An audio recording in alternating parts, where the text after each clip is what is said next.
Living life, everyday, late at night, not okay.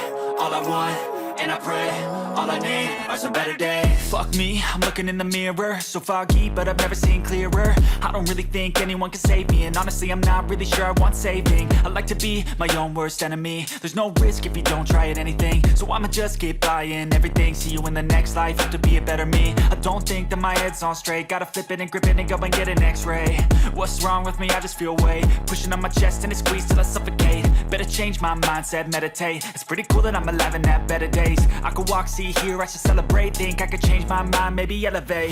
Living life, everyday, late at night, not okay.